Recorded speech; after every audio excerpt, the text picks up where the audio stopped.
बिस्मिल्लाहिर्रहमानिर्रहीम एंड अस्सलाम वालेकुम everyone, welcome back to my channel. Welcome to another beautiful video. आज की वीडियो में जो है वो बहुत ही प्यारा सा आप लोग ड्रेस देखेंगे। स्टार्टिंग में मैंने कुछ पिक्चर्स लगाई हैं, वो भी आप लोग देख ले। यही पिक्चर्स आप लोगों को मेरे फेसबुक एंड इंस्टाग्राम में पर मिल जाएंगी।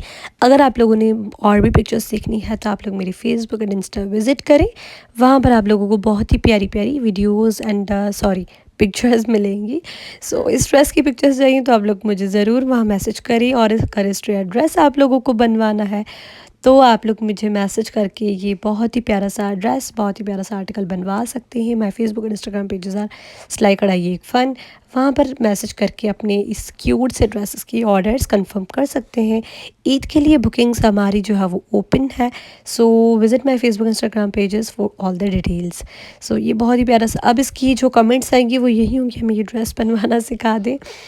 सो अगर मेरे हो सकता तो मैं ज़रूर इसकी वीडियो बनाती, लेकिन पॉसिबल नहीं थी, इसलिए मैंने नहीं बनाई इसकी वीडियो। अगर वीडियो अच्छी लगे तो इसे थम्स अप दीजिएगा। If you are new on my channel then please subscribe it and click the bell notification and also like this video. मैं मिलता हूँ आपसे नेक्स्ट अमेजिंग वीडियो में। Till that take care, bye, अल्लाह हाफिज़।